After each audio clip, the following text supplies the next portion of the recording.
Nigeria, you now see what Namdi Kanu is fighting for. The northern leaders, they say they can't wait. They want to come out Tinubu and take over.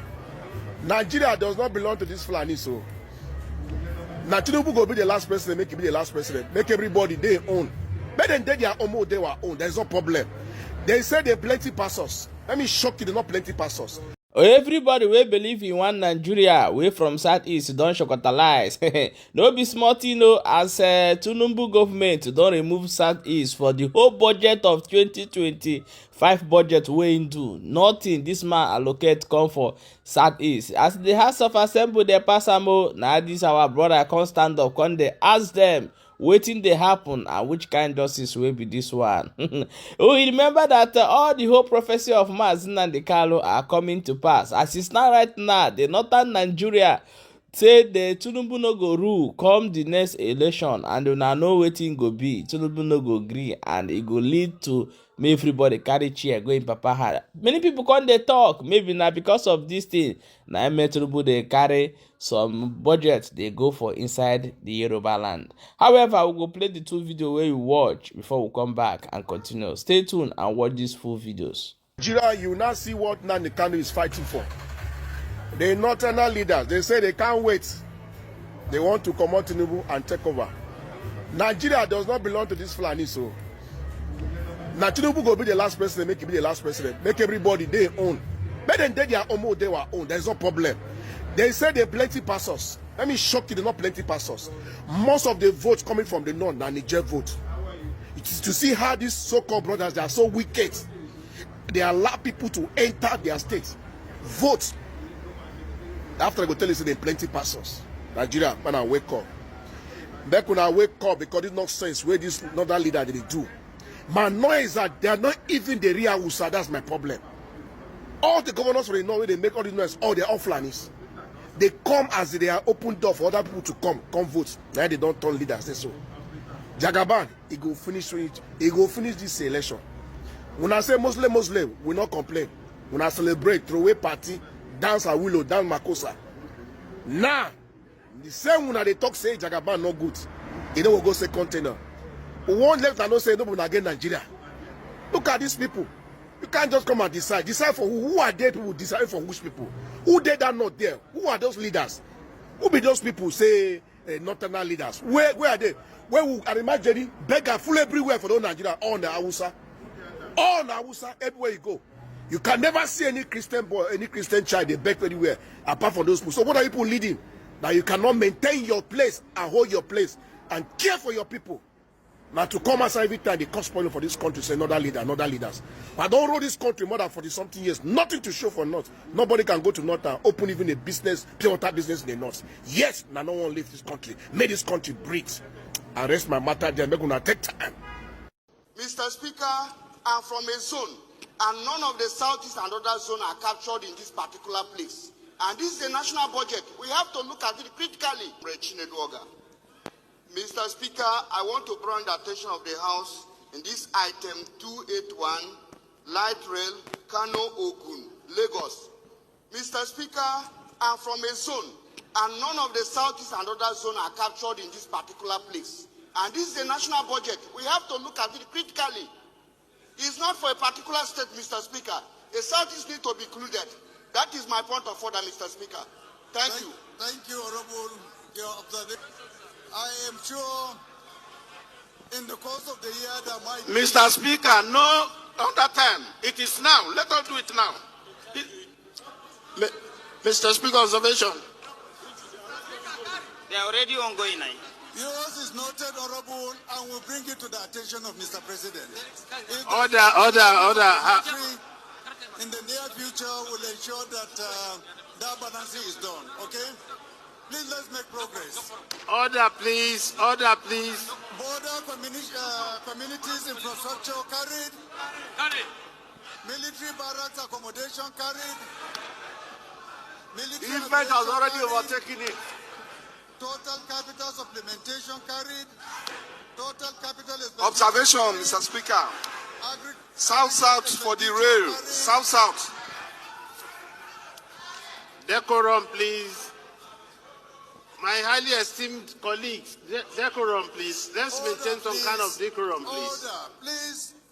When I'm talking, you are not supposed to also be talking. You can only raise your voice and expect to be recognized. But it's not good when we are talking, you are also talking. It's very dishonorable to us. Please. I have made my own statement or remark concerning that particular observation. And what I said is that we would bring this to the attention of Mr. President. Likely there may be another supplementary within the year. If that kind of opportunity unfolds, we will make sure that this request is channeled. Okay? Another observation, sir. Thank you very much. What observation? Thank you, Mr. Speaker. It's still on item 282, light rails. I think it didn't indicate anything, so it's an observation. Something has been omitted. 282.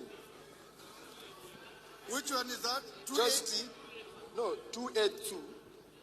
Light rails. Light rails. So no location, nothing. So pardon? no location, no designation, just light rails.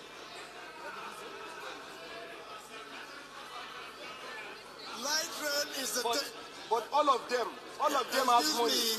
Even that point has money again. Look at it. It's a mistake. But all the ones under that one are the light rail provisions. Look at it there. The ones under it are the provisions, okay? Thank you.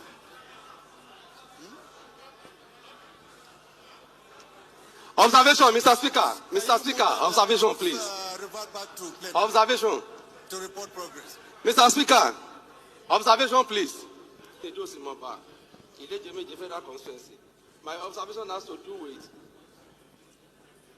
267, Nigeria Intelligence Agency, NIA. 267. 267, sir. 267. After this, we will not consider any other. No. We are not. 267, sir. Let me just give him the benefit. What is the problem? Yes, the problem is the amount allocated for an hospital. Pardon? Amount allocated for an hospital for an agency. Well, no, it doesn't make sense, sir.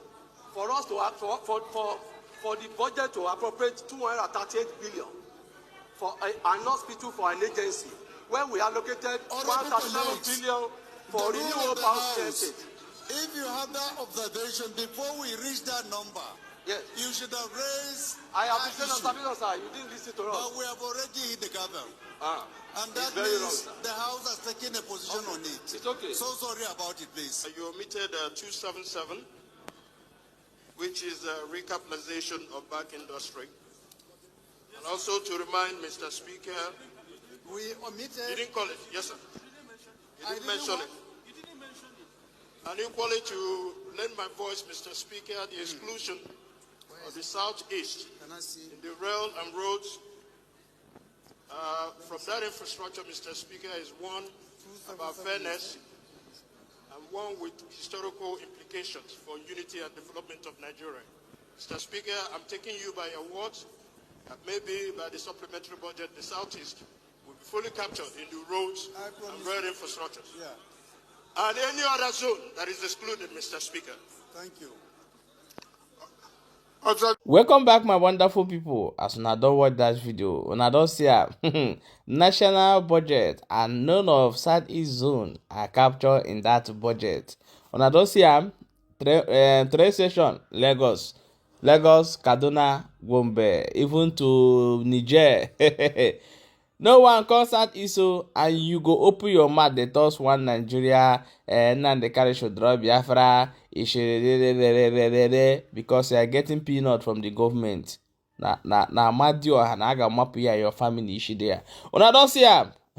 Make it stand up, go talk. They no go fit talk because if they talk, that one where they chop, they go comot am for their mouth. Abeg mona share this video. No people talk am mona so we say and I will carry and come give una mona see wetin dey happen.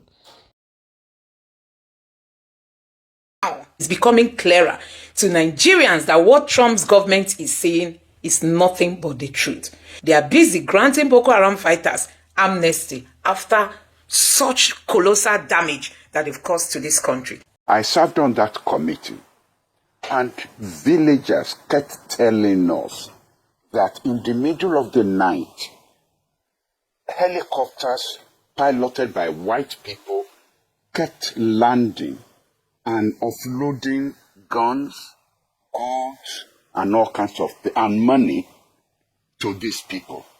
Now, so guys, Trump is out for Nigeria, but I tell you, it's for the good of this country. So this prof, who one time sat over a security committee, has come out to make some shocking revelation. He said while he was presiding over this committee that sees to security in Nigeria, that they were being given some tip-off by villagers that they saw some helicopters and planes dropping arms and money around their village. And do you know what? The northern leaders, they all know about this and they kept quiet. He has also come out to say that Obama refused to sell arms to Nigeria, citing human rights violation because Obama did not like how the Jonathan's government was going after Boko Haram fighters.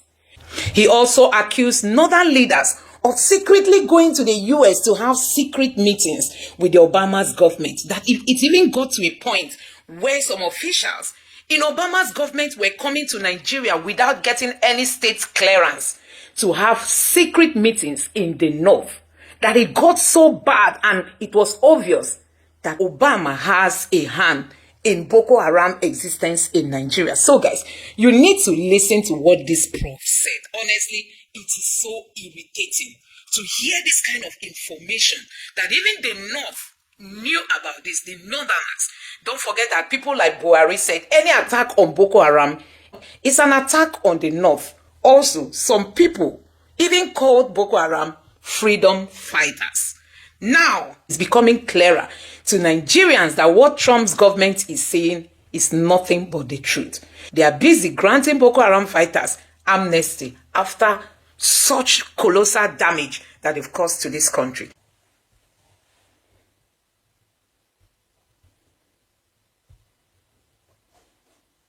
I served on that committee, and villagers kept telling us that in the middle of the night, helicopters piloted by white people kept landing and offloading guns, arms, and all kinds of and money to these people. Now, villagers they don't even know who these white people are. And they have no reason to lie to us. Now, we made a mistake. When I said some of us on the Boko Haram committee made a mistake. We thought it was the French that were doing this. Now we have an American congressman said, no, it was the Americans who were doing this. And when you then add that to the Obama administration refusing to sell weapons to us, to Nigeria, on the grounds that we had human rights violations in the way we were dealing with Boko Haram, not in the way we were dealing with ordinary Nigerians where there were no security issues. Then we got a plane that was going to go and buy weapons in South Africa. Someone tipped off the South Africans. It wasn't a Nigerian who tipped off the South Africans. Who tipped off the South Africans? You have to come to a conclusion that it has to be a power that had access to information and that was able to do that. No, please. I just wanted to ask something. Did the villagers identify the people dropping the weapons as Americans? That's just all I want to ask. Did the villagers also tell you that, they were Americans, they spoke English? I just want to identify that, sir. Did the villagers also identify them as Americans? I just told you. Now, Rufai, if you are not going to listen to me, I will stop talking so you can continue doing the talking. I have said so. I said the villagers knew these were white people. And I said we who were on that committee made the mistake of thinking they were French. But now it is an American congressman who's telling us that it was the Americans who did this. And you're asking me whether the villagers told us they were American. The villagers who don't know French from Americans, from British, they just knew that these were white people. Right. And then they not only did that, they also penetrated our armed forces. Because as behind the scene, our boys will tell us that there were times when they will have Boko Haram people in the sight of their guns, and they will now ask their headquarters for permission to open fire, only for their superior officers to tell them to pull back and not open fire. That shows the extent to which there was penetration and destabilization of our own security forces. Now, who will do this? Who will destabilize our security forces? There were Nigerians also who were involved. And this is where I'm going to be careful. I'm not going to mention names, but people who were going to the United States, who were leading delegations to the United States during this period. Our ambassador there, unfortunately, is dead now, but he wrote reports about the activities of these Nigerians, some of them governors, who were involved with the State Department and who were also involved with the White House and what they were doing.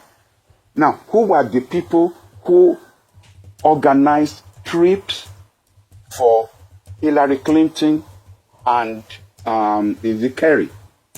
Who will ignore Abuja and fly over Abuja to go and hold meetings with political operatives in parts of Nigeria without clearance with our own Aso Rock and our own foreign office? Hillary Clinton and were American officials. Prof, can I have a follow-up? Yes. Prof, and I have a right to ask questions as a journalist because yes, I don't have a dog in this fight. I just want the truth. That's just it. And neither do I. And my point is, let us investigate. But I also want facts. And that's why I deliberately did ask you that question. When you say you are putting 2 and 2 together, you must be able to give an empirical tedious link. That's just my point. That's why I asked you that question pointedly. Did the villagers say the people they saw were Americans? And you said no, they said they saw white people. My second question is, who are the Nigerians?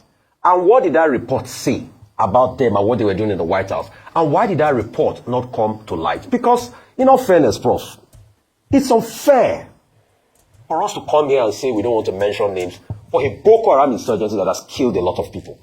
It's very unfair to the memories of our troops that are dead and people that are dying and lives have been destroyed. So if that report was out, why didn't that report get out there so that we can see the facts in that report written? And what are the names of these people that were meeting this top American hierarchy? And what are also the names of those people that infiltrated the military and that said our troops should not shoot at this Boko Haram? We just want facts. I don't have a dog in this fight. I just want facts as a journalist. And we have a right to what facts are and the truth is. That's why I asked my question, Prof. So I don't have a bull, I don't have a dog in this fight. I'm just after the facts. Rufai, I agree with you. Neither do I. Also don't have a dog in this fight. I'm just a Nigerian, just like you. Now, if you take the newspapers during the period when Jonathan was in power, you will find the names and pictures of Nigerians in high places who were visiting Washington, pictures taken in the White House, pictures taken in the State Department. You will find those pictures. They are not hidden. And I cannot now go and look for those newspapers and hold up the newspapers, but those pictures are there. And in any case, if you Google Nigerians visiting Washington, governors, they are not unknown people, governors, and some of them are in the Senate, some of them are even who are occupying higher offices, who were visiting Washington. Not twice. Those pictures are available, so they are not tagged top secret. If I'm going to want then I will go and look for these this and look for those reports. All right, thank you so much, Prof. And first of all, let me start by saying congratulations on your recent appointment as chairman of the Governing Council of the Nigerian Institute of International Affairs. Congratulations. But let me ask you, just as we probe further with regards to the funding, recall that in a recent interview with another news station, international news station, the Chief of Defense Staff had actually said that they believe that there was some complicity with some international organizations. He wasn't just able to identify. What he had said was that some non-governmental organizations, because their findings revealed that some of these captured Boko Haram insurgents had foreign currencies on them. He questioned how they could, where they got their training from, how it had been sustained for many years. And even though there had been talks around local funders, there were also now implications of foreign funders. So that's just something to consider. I'd like to hear your thoughts on that. And then, in the event that it is found out, because a call for investigation has been made, that this allegation, it's an allegation currently by the congressman, but they should investigate further to understand what really happened. In the event that USAID is found to have funded, what would be the next steps? What are the options for Nigeria? And then what can we begin to do with regards to that relation? Thank you, Ayo. Look, in this murky world of intelligence, secret service, what have you, you will never get to the truth unless documents are declassified. That's what they call deep state operations. All I can tell you is, when I was serving on that Boko Haram committee, there were things we were told, which I even found alarming. But as I said, my focus was on the French, because it is the French that have had this tradition of trying to destabilize Nigeria. Dollars that were found on these Boko Haram people. There was an episode where a helicopter crashed in one of these northern states.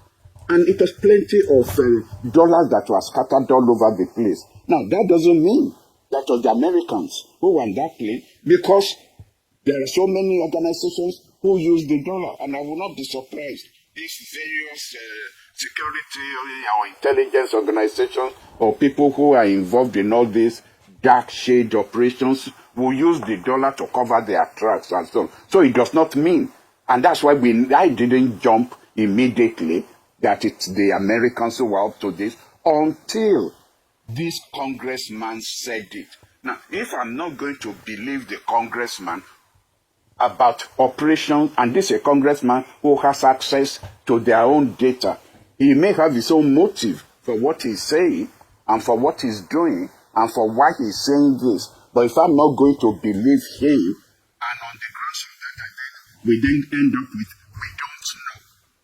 Well, if we don't know, then who will we believe? Then even when we see documents, I'm really sure that whoever wrote those documents is telling the truth. You see, we are not going to get 100% certainty when you are dealing with intelligence operatives and what they are putting down on paper. Some trying to cover their tracks, some trying to implicate, the others. As regards to your question, what do we do now? Believe me, and this is the most depressing part of this, there is nothing we can do. You are dealing with a superpower whose tentacles spread all over the world. I'm not saying this about Americans alone. I'm saying this about MI6, the British. I'm saying this about the French. I'm saying this about the Chinese. All these are superpowers whose tentacles are global and spread all over the world. There's nothing you can do about them. You put out one candle. Do you know how many candles that there are? How many of them are operating? Is the one that you know that you focus on, but there are others, many others. Earlier on, they were talking about Chile. What happened to Allende in Chile? Now, even right now, as we are talking, Venezuela is still the target of, the deep state, American deep state operations in Latin America. And if you are not careful, don't believe that, when, what's his name, Trump, decides to target a particular country, he will only do it on the pages of the newspaper. They are not